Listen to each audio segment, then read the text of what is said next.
All right, how to do research in college as an incoming freshman here at WSU. First, you're going to want to start by picking a topic.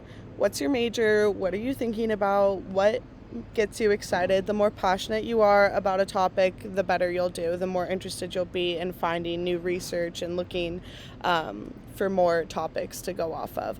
And more specifically, what do you really want to know about that topic? If you can pinpoint something that not only are you interested in, but that you want to know more about, then you'll have a good research topic to pursue and continue to be passionate about and build off of.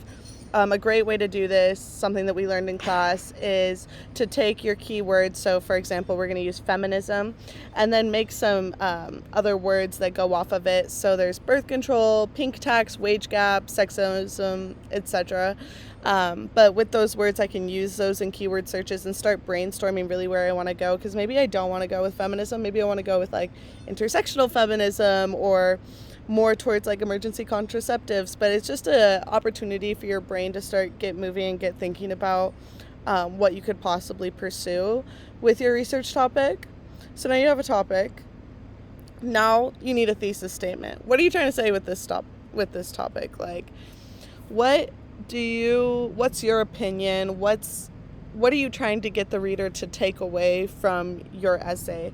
When you're writing this, knowing that your professor is going to read it, what do you want them to think that you're saying? What are you trying to say in one concise sentence?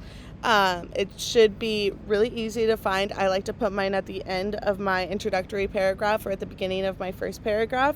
It's also important that you restate in different words what your thesis statement is trying to say. So, for example, if your thesis statement was modern feminist movements are attempting to stop the overturning of Roe v. Wade nationwide. Great. It's concise. It's to the point. We know that we're talking about Roe v. Wade. We know that we're talking about modern feminist movements. You can infer that with modern that we're talking about now and not past. If I was to restate this in my conclusion, I would say it's something like, with all of that said, feminism as a whole is moving towards keeping women's rights and not overturning Roe v. Wade, which takes away women's rights. If that's your opinion, whatever, that's my example. So now moving towards how to do research for your topic. Step 1, what does your teacher want? How many sources do they want? What are they looking for? Because each teacher wants something different. They might want only a peer-reviewed source or online access only or a physical book.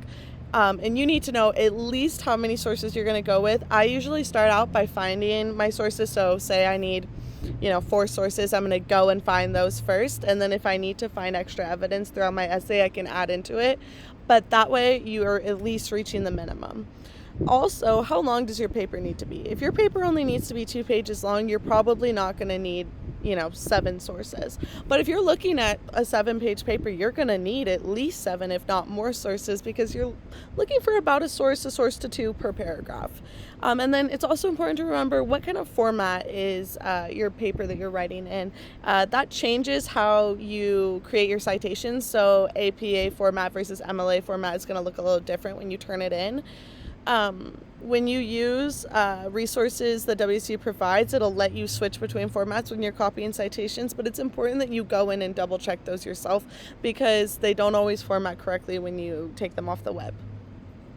The easiest way to start to begin your research paper is to look at your rubric, like I was saying before. So for example, this rubric gives me everything I need to know, what my title page needs to look like, introductory paragraph, how many body paragraphs, conclusion, references, etc. So for example, I need 4 sources to reach the full 25 points. I need 2 peer-reviewed sources, that are also original research articles, and 2 additional academic sources, which don't have to be peer-reviewed. They don't have to be research articles. They can be books, they can be textbooks, they can be slides from lecture, but I need 2 of each. So what I did to do that is I went into WSU Search It, which is the easiest way, in my opinion, to get sources for research papers.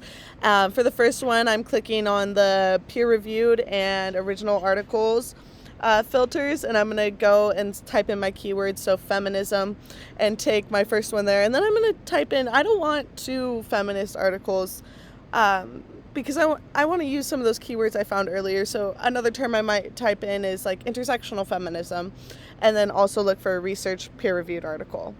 To find just regular academic sources, you can just clear your filters tab and type in whatever terms you're looking for. Remember, don't just pick the first source you find. You want to go through and read it and pick out some quotations and possible paraphrasing sentences that you can use in your paper, because just having the source isn't that helpful. You need a source that works for you, which is what I'm saying here. It's also, in my opinion, it's better if you go for paraphrasing rather than direct quotations, just because then you can put it in your own words and you can really give the reader an understanding of what you're trying to say. When you go for a direct quotation, you need to have a little bit of buffer. So, for example, if your quotation is 1 sentence long, you should have at least 2 sentences to back up your statement and why you're using that. Quotation versus paraphrasing, you can kind of get away with doing less. So if you're working towards cutting down your essay length or writing a shorter essay, that might be more beneficial for you. And I've found that professors tend to prefer paraphrasing over direct quotes.